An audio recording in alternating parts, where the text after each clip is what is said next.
So in this video, we are going to go through 4 different dog breeds and 4 different health conditions pertaining to nutrition that these breeds are prone to.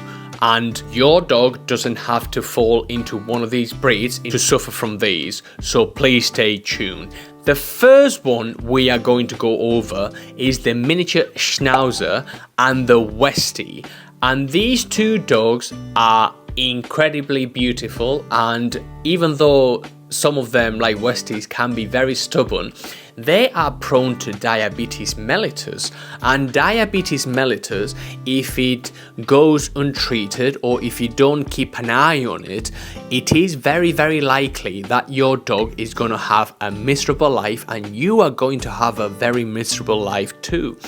If you have a dog with diabetes mellitus, the key issue for you to focus on is not fat, but carbohydrates, excess carbohydrates in your dog's diet.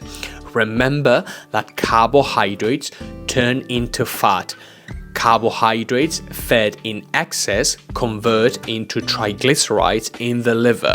If your dog's liver and pancreas is struggling to cope with high amounts of carbohydrates, the dog's insulin spike will be quite steep. And what we want to do is control your dog's blood glucose level. We don't want that blood glucose level to be doing this and this and this and this. It's important that you feed your dog a biologically appropriate diet, focusing on a low amount of glycemic carbohydrates. Excess fat doesn't make us fat. It's excess carbohydrates that then turn into excess adipose tissue what makes us fat. So if you have a miniature Schnauzer or if you have a Westie, focus on keeping those carbohydrates low and make sure the dog is well looked after. The second dog breed we are going to go over is the Golden Retriever, one of my favorite breeds, because guess what? I have one and I love him to death. So what nutrition problem do Golden Retrievers have? Well, they do suffer from hip dysplasia, but a lot of them are known to be prone to having skin problems and having skin allergies or having dandruff. What to do if your dog has skin allergies, or what to do if your dog has dandruff? Well, it is speculated that up to 30% of your dog's overall protein intake goes towards coat maintenance. If you think about it, protein contains very valuable amino acids and very valuable nutrients that your dog needs to replenish that beautiful coat. In the case of a Golden Retriever, we are talking about double-coated beautiful dogs. So if you don't feed the dog enough protein, what you are doing is you're doing your dog a disservice. So focus on upping the amount of meat you give the dog, up the amount of protein you give the dog, and lower the amount of carbohydrates. If you currently feed a food with rice, wheat, barley, or any other high glycemic carbohydrate, that's gonna make it very, very hard for your dog's kidneys and pancreas and liver to break down copious amounts of carbohydrates. You can call it excess glycolysis, or you can call it whatever you want. In reality, what you need to do is reduce the amount of carbohydrates you feed the dog and feed them a better food. The third breed we are going to go over is the Labrador Retriever, and this is a breed that is prone to obesity. And obesity is not just prevalent in Labrador Retrievers, it's now prevalent pretty much everywhere, because just like us humans, a lot of the foods our dogs consume are not biologically appropriate for them, so they tend to put weight on. What to do if you have a dog with obesity? Well, first of all, I would encourage you to not have a dog with obesity. It's not cute, and it's definitely not something you should encourage or tolerate.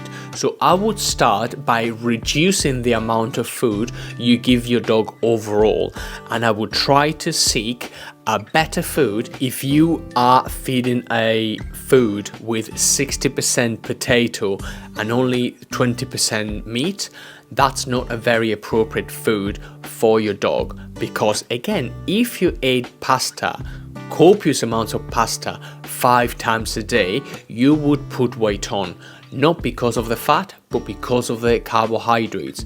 They cause your pet to be fat. So if your dog suffers from obesity, reduce the overall amount of food you give the dog.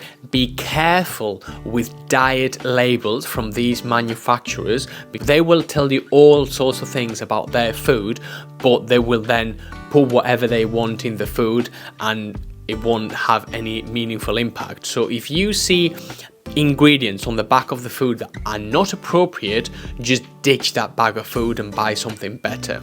And the fourth breed and the fourth problem we are going to tackle pertains to the German Shepherd and EPI, or exocrine pancreatic deficiency, which is a massive mouthful for anyone trying to say it, or it must just be me, so bear with me. Now, your dog secretes 3 different enzymes to cope with all the nutrients you provide. They secrete amylase, protease, and lipase.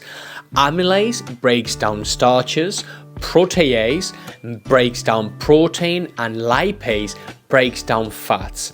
If your dog suffers from EPI, what the pancreas is trying to tell your dog is that, hey, I cannot break down these food you are providing me with, so it's going to pass through the system undigested and into soft poos. So what do we need to do? Well, think about it like you are helping your dog's gut. Your dog's gut is compromised. Your dog's pancreas is compromised. So more than ever, you need to be looking line by line, ingredient by ingredient of everything you give the dog, and you need to reinforce, you need to harden and battle test that stomach, and you need to build it up.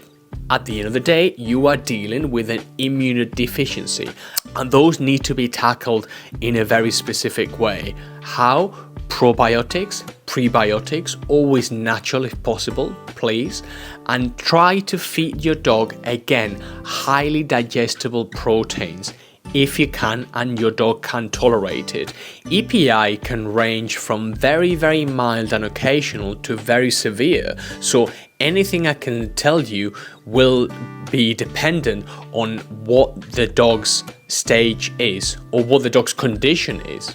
And obviously with any of these things, we don't have any tests, so your vet will be able to explain these to you with the data. Try adding soluble fiber, and insoluble fiber, try to add highly digestible protein. Things like chicken or things like turkey, for example, they tend to be more highly digestible than lamb or venison, for example. They tend to be harder meats to digest.